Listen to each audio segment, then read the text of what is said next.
Ako pala si Technical Sergeant Rex A. Redoblado, 835612, Arm P.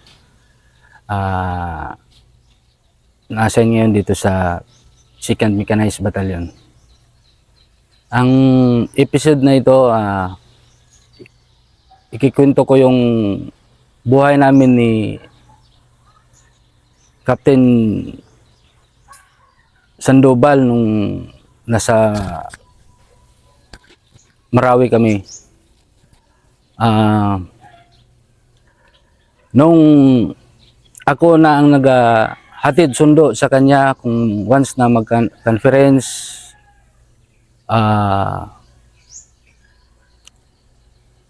nung time na marketing na ang tropa sa Iligan,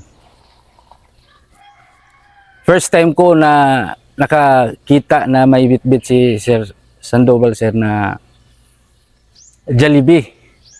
Kasi ilang buwan, halos yung pagkain namin halos yung bang dahil sa palaging movement, walang oras na lipatan na building. So ang makain namin talaga is dilata lang. Maulam, dilata. So nung nakita ko siya na may bit-bit na Jollibee, parang doon ako na ano, sir, na parang na high moral, sir, na wow, sabi ko, sa ilang buwan makatikim na rin ako ng Jollibee. Kasi sa doon, lahat ng tropa nandoon, kasi yun lang talaga ang natandaan ko, yung sinabi sa akin na sa amin lahat, makalabas lang tayo dito, dalawa lang. Kung patay ka or wounded. Kasi yun nga, ang sabi, tapusin natin. Kaya nung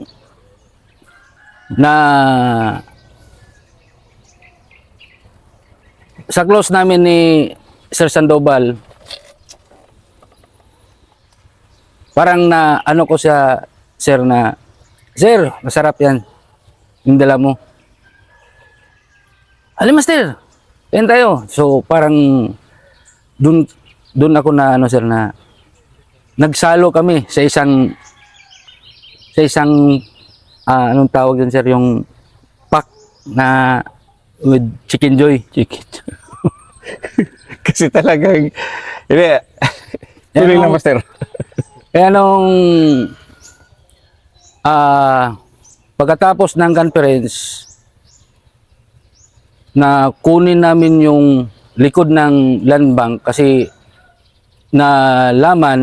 nakita sa drone na may nakatabon na trapal na palutang-lutang, parang may hangin sa ilalim, sir.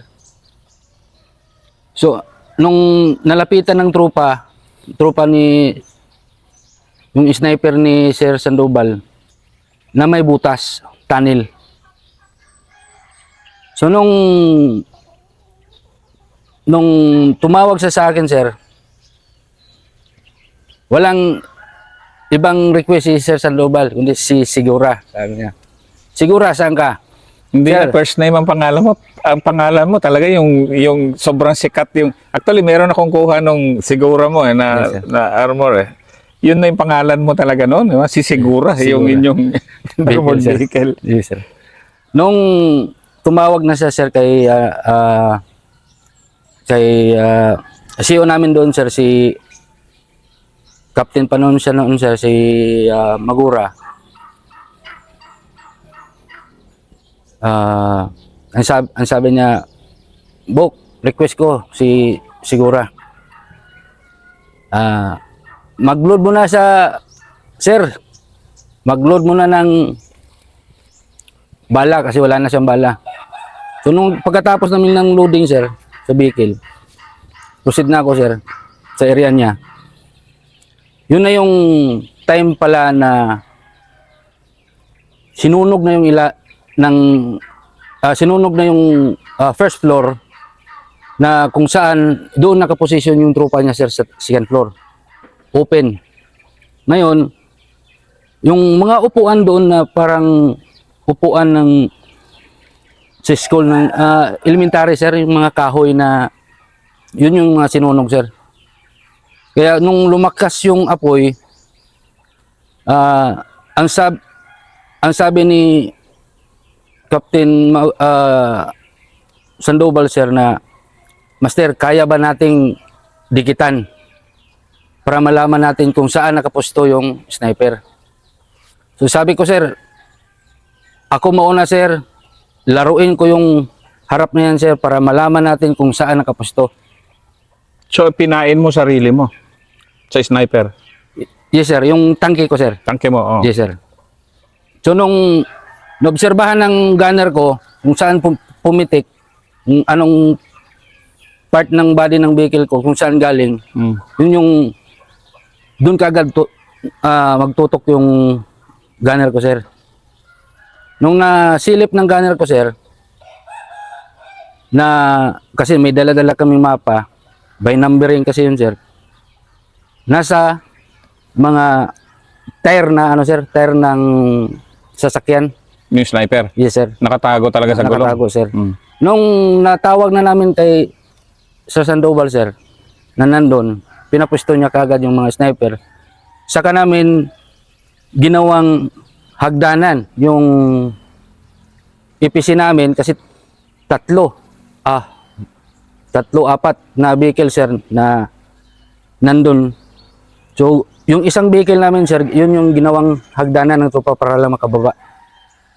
Kasi ang first floor open, ang second floor close sa likod, open sa harap, kaya ginawang hagdanan habang lumaki na yung apoy niya sir.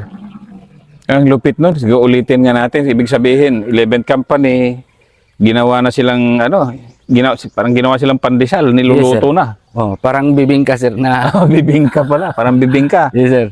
So, tapos, Nung ano mo nga, so paano, mo?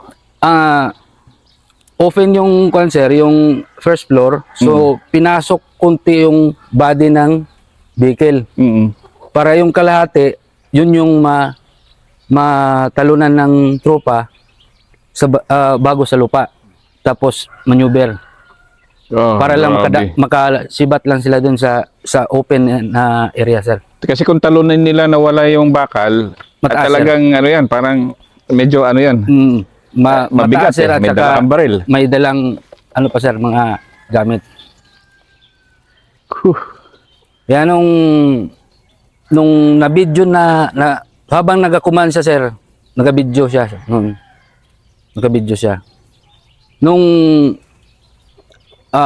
sobra kalahati na ng tropa niya sir, doon na kami dumikit. Sobra kalahati na nakababa, doon na kami dumikit sir na hawak-hawak niya yung cellphone niya. Na double time. Kailangan makababa lahat. Habang nagabagbag yung apat na vehicle sir doon sa likod ng likod ng land bank. Kasi yung building na position na namin likod ng land bank. Pero doon din sige, tuloy mo lang. Kasi doon din siya namatay na di ba? Yes sir. Pero tuloy mo lang master. Nung time na yun sir, may isang wounded na 60 niya sir, yung 30 K3 gunner na wounded pero kamay lang. So nung bumaril sa kanya sir, nakita niya kung saan nakaposisyon. Habang nakadapa siya, nakabagbag pa rin sir, naka-tripod man sir. Nung nagabagbag siya sir, para hindi siya anong tawag doon, yung mapaluapan. So tira pa rin siya ng tira habang sinyas siya ng tropa sir na nandun, ang kalaban na nandun. Habang nagabagbag siya sir. Yung tropa ni Sandoval sir. Romel. Yes sir. Nung nung halos talagang malaki na yung apoy, sir, na nakababa na lahat yung tropa niya, nandun pa rin yung mga vehicle, continue bagbag sa kalaban kasi yung bato mo, sir, at saka land bank, mga 7 building yung pagitan, pero may underground, sir. Galing sa bato mo to land bank. Ginawa na ng kalaban. Yes, sir. Ang tindi nun ah. Yes, sir. Anong, Ilang buwan nila tinira yon? nung nalaman, sir, na may tunnel, yung 4 na vehicle, sir, nakatambay na doon, sir, para hindi makatawid sa land bank, sir. Saan inabangan? Doon sa dulo? Doon sa may bakante na ano, sir, may bakante na yung gilid ng land bank na open na parang hindi namin maano kung bata o na walang damit, sir. Mm. Ang sabi ng sniper ni Captain Sandoval, sir, maraming kalaban. Kasi batumos, yun talaga yung ano, sir, eh. Doon kasi namin nakuha yung mga bariya na sunog. Nandun, parang inipon, sir. Yung mga nakuha nila sa Land bank. sa land bank, sir, yung mga bariya. Barya. Yung mga papel na pera, wala. Wala na kaming nakita, sir. Nung hanggang gabi, sir, na nakatambay kami doon, na ang ginawa lang namin na 4 na vehicle, yung palit-palitan lang ng putok, sir, para control sa amo. Mm. Pag kung may maggalaw, sir, kung matumba yung tire kasi, sir, parang ginawang running trenches nila. Kasi may bakante na building, sir, land bank, tapos may gap, sir, ba? Mm. Tapos yung gilid, nilagyan nila ng sir, gulong na para magkakaber lang sila, sir. So hindi makita ng sniper kung may tatawid kasi naka-file yung gulong, sir. Mm. Nung time na yun, sir, hanggang minto na yung parang nag-command na si Captain Sandoval, sir, na pahinga kasi kuha na, sir, walang ilaw kasi, sir, madilim na eh. So nandun na yung sir, nag-request na ng yung dala ni Sir Bilaya, sir, na UTS na Pero may sandali, thermal. na-rescue niya lahat nailabas niyo lahat yung mga tao niya. Yeah, May nailabas, 11 sir. company, nailabas Yes, sir. lahat. So, Nailabas lahat. nasa next mission na talaga kayo? Sa yung doon pa rin kami, sir. Okay. Doon pa rin kami na portion, sir. Mm. So naka-standby kami ng isang gabi doon, sir. Nung nung pahinga na, sir, tawag kami sa kumpanya namin, sir, kay Sir Magora na, sir, kailangan na namin ng bala kasi paubos na. So nung dumating na yung sir, yung supply, continue naman, sir, hanggang madaling araw, sir. Nung natapos yung sir, yung nakuha na yung isang building doon, sir, na malapit sa land bank, sir. Doon na yung last na hatid ko sa kanya, sir, na nag-conference para kukunin na nila yung land bank. Last conference, last kita namin, sir. Sige, bago mo ikwento yung last kita, kasi yun na yung last na rin eh, di ba? Yes, sir. Pwede bang ikwento mo lang yung naging samahan nyo muna? Ilang mga mahihirap nyo na misyon na... Kasi ang naging trabaho mo, ikaw talaga yung...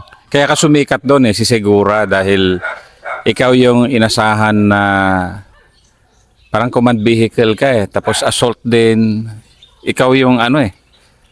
Parang main importer ah, sa tangke lang sir na Sa tangke? Oo, yes sir. Para sa grupo niya, sa Yes, port, sir. port battalion, di Yes ba? sir. And ikaw yung inasahan talaga. So pwede bang ikwento mo muna kasi medyo, bago natin ikwento yung last niya, Yes sir. ikwento mo nga muna yung mga samahan nyo, yung masasaya nyo, mahihirap nyo, yung mga panahon na yon. Before nung hindi pa nakuha yung likod ng land bank sir, yun yung time na kasi ilang araw na rin na hindi umulan sir kasi makaligo lang kasi kami noon sir sa Marawi that time kung uulan sir. Baka sahod kami ng tubig sa bawat mga na-recover namin ng mga timba-timba doon sir. Ngayon, yung araw na ang sabi niya sa akin, nung nagkwentuhan na kami, Master, sa simula nung pagpasok mo ng sundalo, ilang beses ka na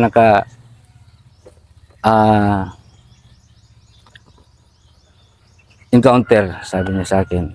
Sir, doon kasi sa Mindanao, sir, iba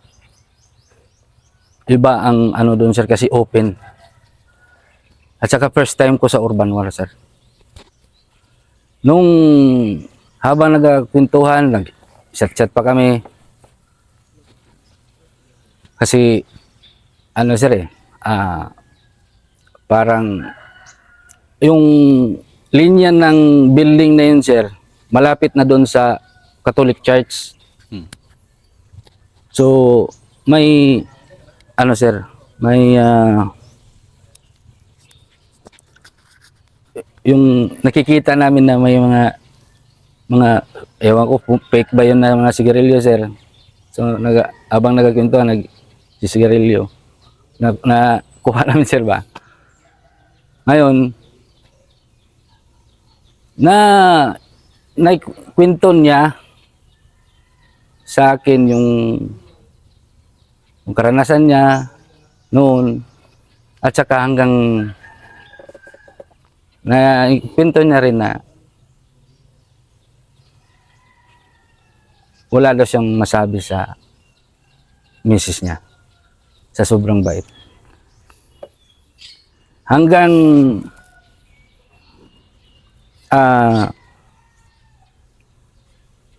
yung kwentuhan na yung bang kasi sir may that time sir na may na-receive kami na yung parang regalo sir na galing sa estudyante. Tapos may handwritten pa sa yung parang elementary talaga na yung sulat, sir. Doon talaga kami napaiyak. Na anong tawag doon? Sorry. Yung nakalagay doon, you are my hero. Parang gano'n, sir.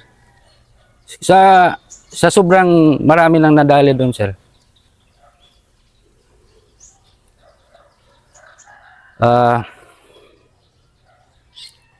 Malaking pasalamat namin, sir, na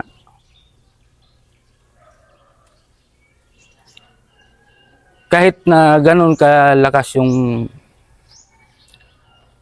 labanan dun sa Marawi, sir, naka-receive pa rin kami na galing talaga, sir, na siyempre may anak rin ako, sir.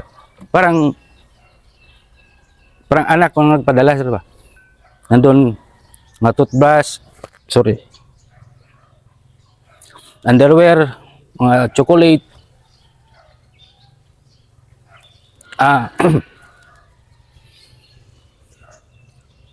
yun, nasabi ko na sana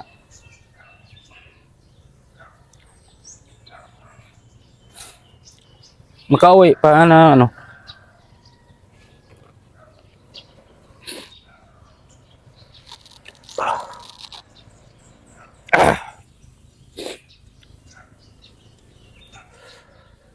Ay, sorry sir. Yun, makauwi ng buhay. Kita yung mga pamilya.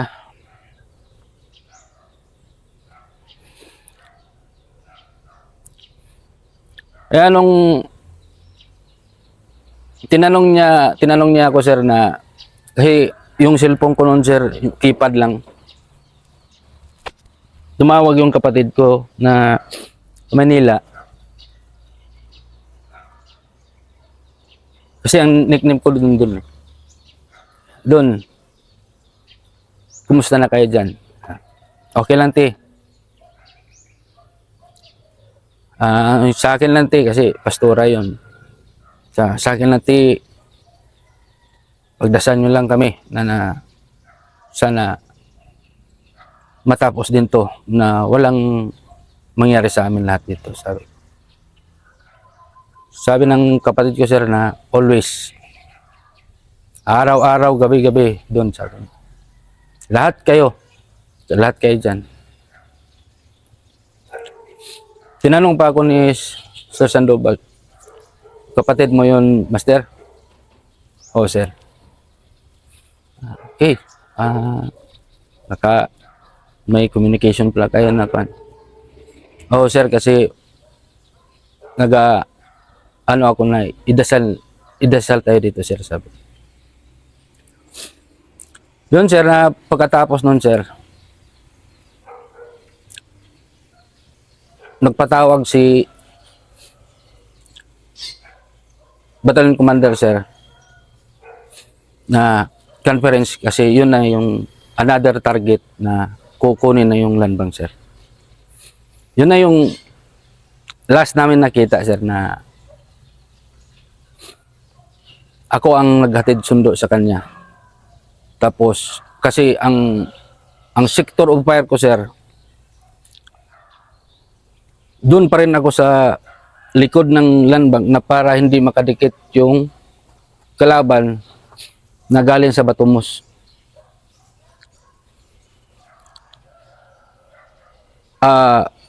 Dalawa na lang vehicle namin doon, sir, na iwan. Kasi ang ibang vehicle nandun na sa gilid sa left side ng land bank, sir. Nung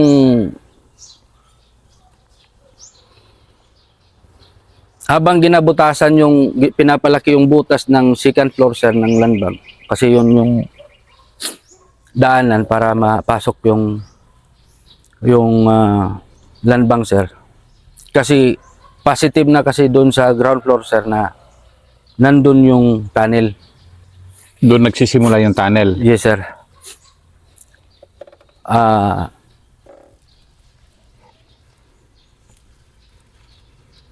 Habang nagabagbag kami, sir, kasi isang ano lang kami, sir, frequency sa radyo. Nung ang sabi niya sa akin, sir,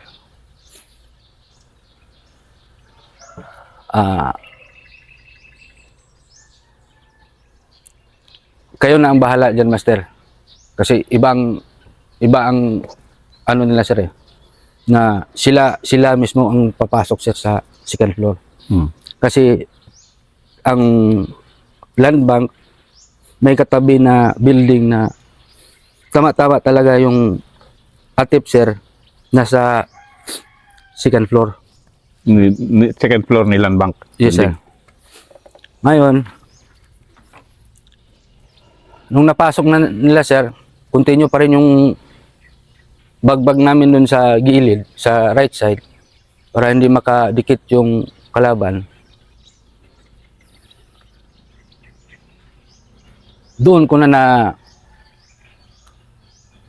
rinig, sir, sa radyo. Kasi yung posisyon namin, sir, may pader, tapos yung gunner ko, sir, tama-tama lang makalabas, makita yung buong kuan sir, paligid ng land bank nasa right side. So ang driver at saka radio operator pwede makalabas sa vehicle. Gunner lang ang ano sir naka-focus. Tapos palit-palitan lang kami doon na magpaputok. Nung na-monitor ko yung last na tawag na sir na ang tinatawagan niya siya si Captain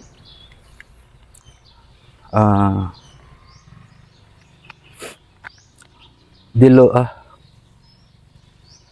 yung ano sa class 200 sir, Kabugon? CD? Course Director? course director sir si Captain Kabugon? Kabugon? Si Rydel? hindi sir si yung isa si Del Rosario? Del Rosario sir. 201, 201. Yeah, sir. Ang last na rinig ko talaga sa radyo sir. Bok. May tama ako. Pero yung boses niya sir, yung mahina na. Kaya nung doon ako napasigaw sir na gipress ko talaga ang radyo. Sir, kaya mo yan, sabi ko. Yan nung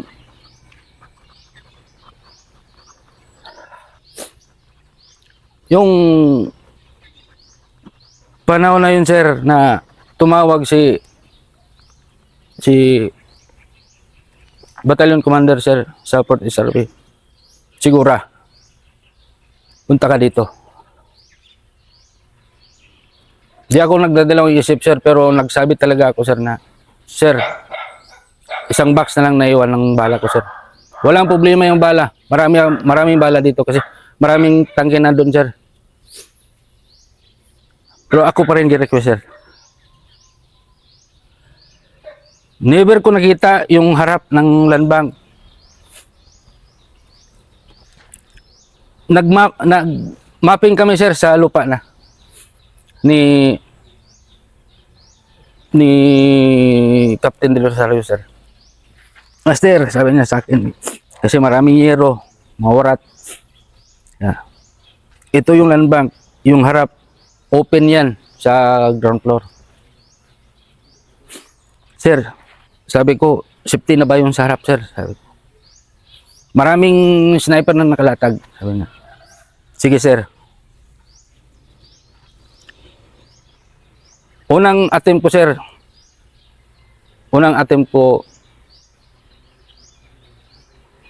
parang nag-observe pa ako sir na kung positive may kalaban sa harap, kung saan nakapwesto. Para yung una namin ginawa sir na parang pinain pa rin yung tangke ko sir para makita ko kung saan maraming kalaban. Sa harap ba ng land bank o doon sa Batumbos. Kaya nung unang attempt ko sir, may putok pero kukunti lang. Pangalawang attempt ko sir, nung pinasok ko na yung puwit ng tangke sir para malapitan ko si Sandoval sir, Captain Sandoval. Pagbukas ng pagbukas ng pinto, ganun pa lang ka ang open ng pintuan sir. Talagang kung trapalan siguro ang likod ng tangke ko sir, warat na sir. Sa dami ng pumatok Sa dami sa'yo. ng putok. Kaya abante naman ako balik sa kung saan sila sila ni Captain Del Rosario sir. Nung pangatlong attempt sir, ang last na sinabi ni Captain Del Rosario sir, malapit na kayo sa kanya. isang ano lang, isang dipa lang na kung saan yung last mo na nakapwesto. Kasi ang gina-estimate ko sir, yung hatch ko sir, yung gunner hatch. Mm. Kasi madilim sir. Nung nag-atras pa ako konti sir nung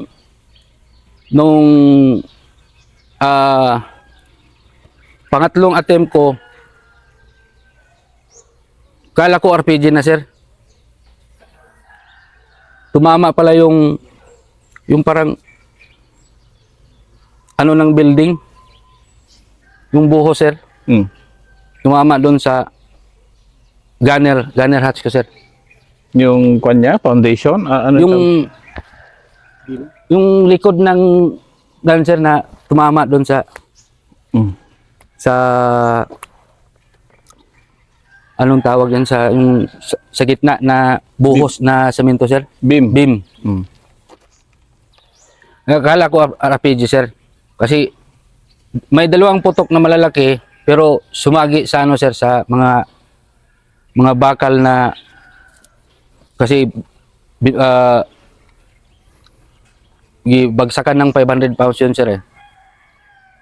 So yung mga bakal na nakakuan sa flooring na parang na ganun na putol Mm. sa loob. Kaya nung RPG sir doon na pumutok sa gilid. Tumagi na sa bakal. Well, di na nakaabot sa body ng vehicle ko sir. Mm. Nung habang nagakwento si ano sa radyo sir kasi nagasigaw na ako, fire support, volume fire. Kasi marami sa likod. Kasi hindi nagdadalawang isip yung ano sir yung radio operator ko sir Na buksan. mabuksan. Kasi may lagitik pa rin. Mm. Sabi ko, Ben, dahan-dahan lang, dahan-dahan. Kita mo na. Sabi ni yung radio operator ko sir na, sir, hindi ko kapain niya sana sir ba? Mm. Kapain. Hindi ko makita, dilim sir. Nung nakadikit ng tropa ni ano sir, ni Captain Del Rosario sir. Dinadahan-dahan na pala na hinila si ano sir. Si Sandoval sir. Captain Sandoval. Yun na yun sir na ano na recover na siya. Nung natapos yun sir,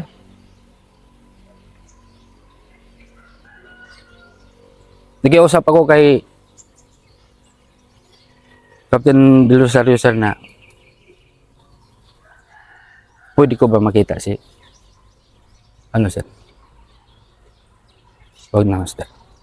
Sabi niya, huwag na. Ayun, parang nanigas na yung buong katawan ko sir na yung parang nag-lock na yung kuwang ko sa galit sa ano. Kaya dinala ko doon sa medic.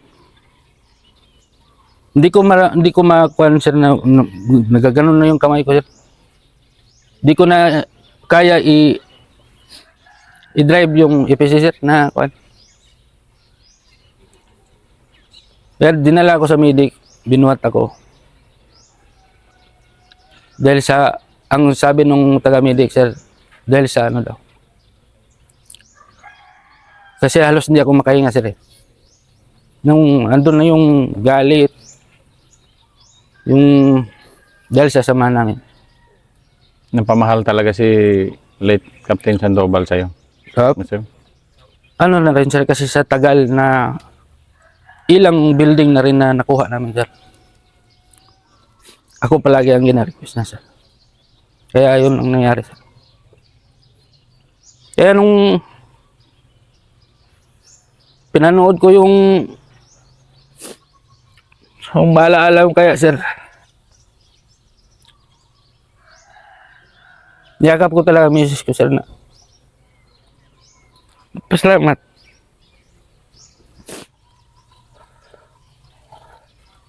Kasi nandun lahat yung history niya sir nung habang gina-interview yung misis niya, sa maalala, sir.